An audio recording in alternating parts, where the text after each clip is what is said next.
Mediacom OM.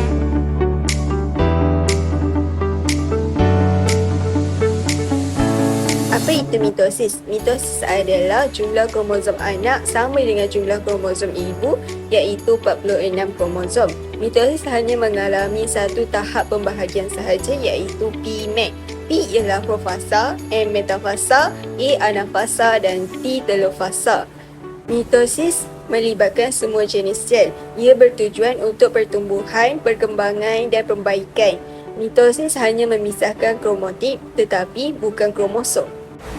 Meiosis mengalami dua tahap pembelahan, iaitu meiosis 1 dan meiosis 2. Satu sel induk dapat menghasilkan 4 sel anak yang baru. Jumlah kromosom anak ialah separuh daripada jumlah kromosom ibu, iaitu 46 kromosom, yang bermaksud 23 kromosom daripada ayah dan 23 kromosom daripada ibu, atau dipanggil sebagai haplot. Ia bertujuan untuk menghasilkan sel sperma dan sel ovum. Di meiosis 1, ia memisahkan pasangan atau dipanggil kromosom, manakala di meiosis 2, ia memisahkan kromatid. Sebelum pembahagian sel, DNA akan bereplikasi berganda. Hasilnya kromosom dengan 2 kromatid untuk 46 kromosom.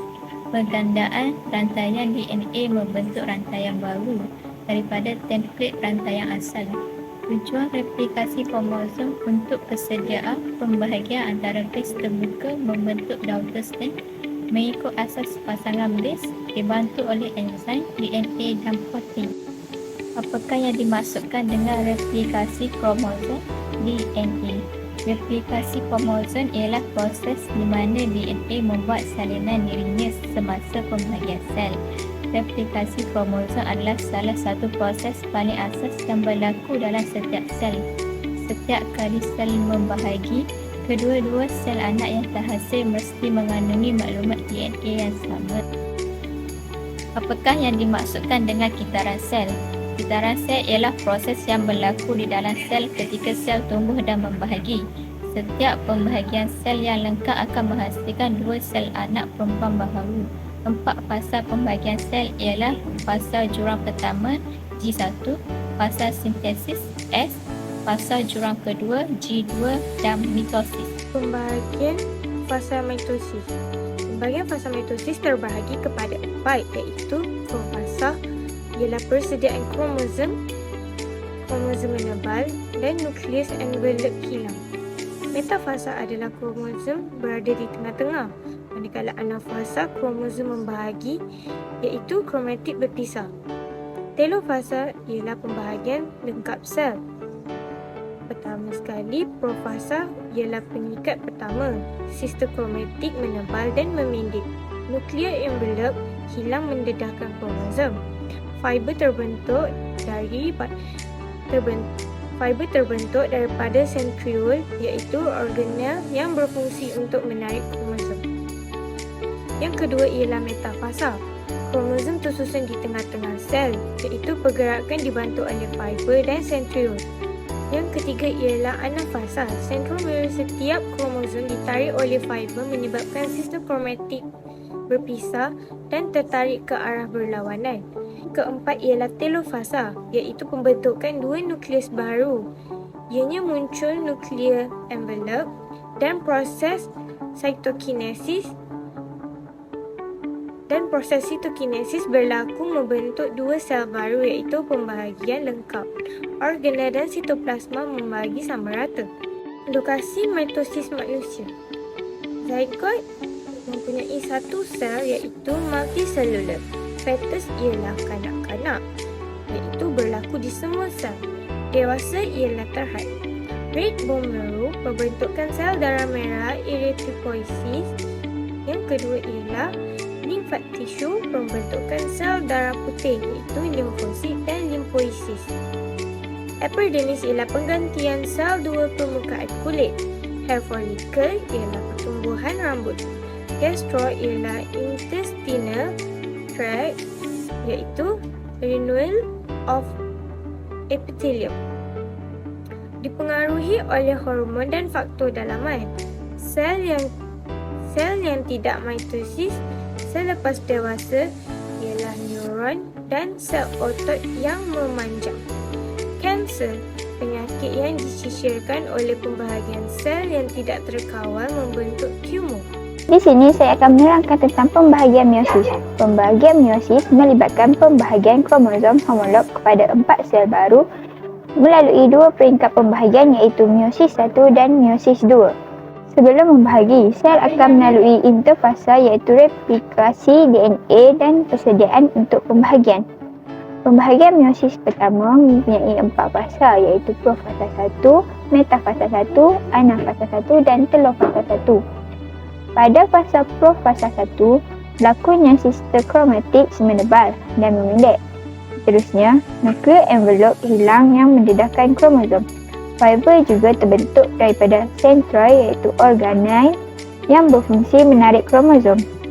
Kemudian, berlakunya synthesis iaitu kromosom tersusun mengikut pasangan homolog dan crossing over iaitu pemindahan maklumat genetik. Seterusnya, pada fasa metafasa 1, berlakunya pasangan kromosom homolog tersusun di tengah-tengah sel. Pergerakan tersebut dibantu oleh fiber dan centroid.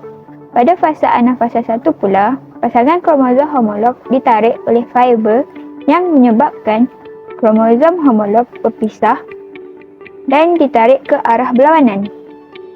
Akhir sekali, pada fasa telofasa 1, pembentukan 2 nukleus baru iaitu munculnya nuclear envelope dan proses sitokinesis berlaku membentukkan 2 sel baru serta organel dan sitoplasma juga membahagi dengan sama rata. Seterusnya, kita beralih ke bahagian meiosis 2. Pada peringkat meiosis 1, kita telah lihat bahawa pemisahan sister kromatik. Pada peringkat meiosis 2, ia akan menghasilkan 4 sel anak haploid. Pada peringkat ini, tiada interfasa antara proses. Meiosis 2 juga mempunyai 4 peringkat sama seperti meiosis 1. Peringkat-peringkat dalam meiosis 2 adalah profasa 2, metafasa 2, anafasa 2 dan telofasa 2. Apa itu profasa 2? Profasa 2 adalah 2 sel anak yang sedia untuk membahagi. Membran nukleus dan nukleolus mula hilang. Bentian gelendung terbentuk dalam setiap sel anak dan kromosom bergerak ke satah khatulistiwa. Seterusnya, yang ketiga adalah anafasa 2. Apa itu anafasa 2?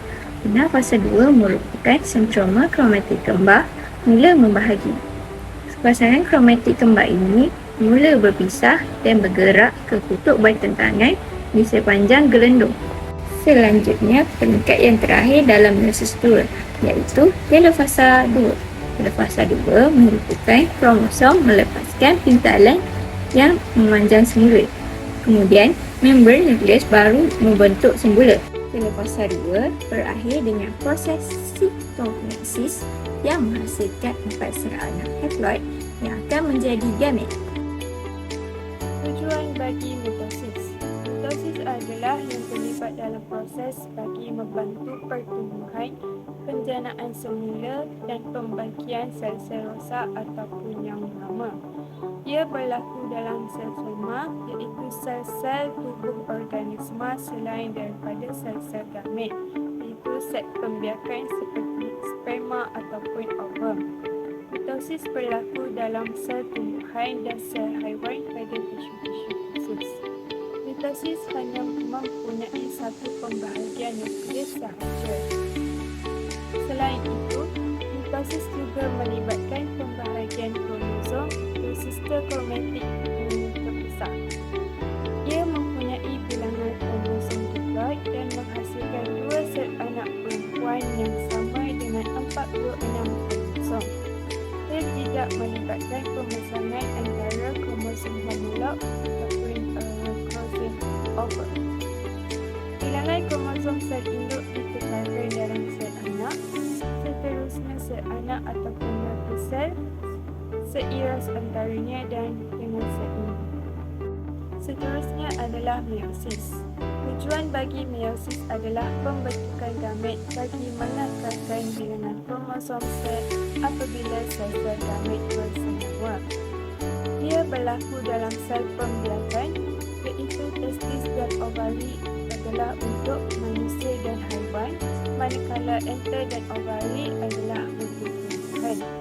Meiosis mempunyai dua pembahagian nukleus. Seterusnya, ia melibatkan pembahagian kromosom homolog semasa meiosis 1 dan pembahagian kromosom sister kromatik semasa meiosis 2. Dia menghasilkan sel anak perempuan genetik yang mana masing-masing mempunyai 23 kromosom dalam sel manusia yang dihasilkan dengan jumlah haploid kromosom. Ia melibatkan pemasangan antara kromosom homolog dan juga crossover semasa perfasa 1. Bilangan kromosom sel induk diploid berkurang kepada separuh atau 1/2 bilangan kromosom haploid dalam sel anak, iaitu reduction division. Sel anak atau daughter cell bagi meiosis berbeza antaranya dan dengan sel induk. Sebagai kesimpulannya, mitosis membentuk sel-sel baru untuk proses pertumbuhan. Sel-sel baru menggantikan sel-sel atau tisu yang rosak atau mati. Mitosis membolehkan bahan bakar dalam setiap sel diturunkan kepada sel anak. Mitosis juga membolehkan pembiakan aseks, iaitu pembiakan tanpa seks seperti belahan dua dan pembiakan bergetar. Kumpulan bagi meiosis pula ialah memastikan dua nukleus iaitu sperma dan ovum disatukan ketika proses persenyawaan. Gabungan kromosom-kromosom yang berbeza ini dalam proses pindah silang yang berlaku akan menyebabkan variasi dalam generasi berikutnya. Thank you.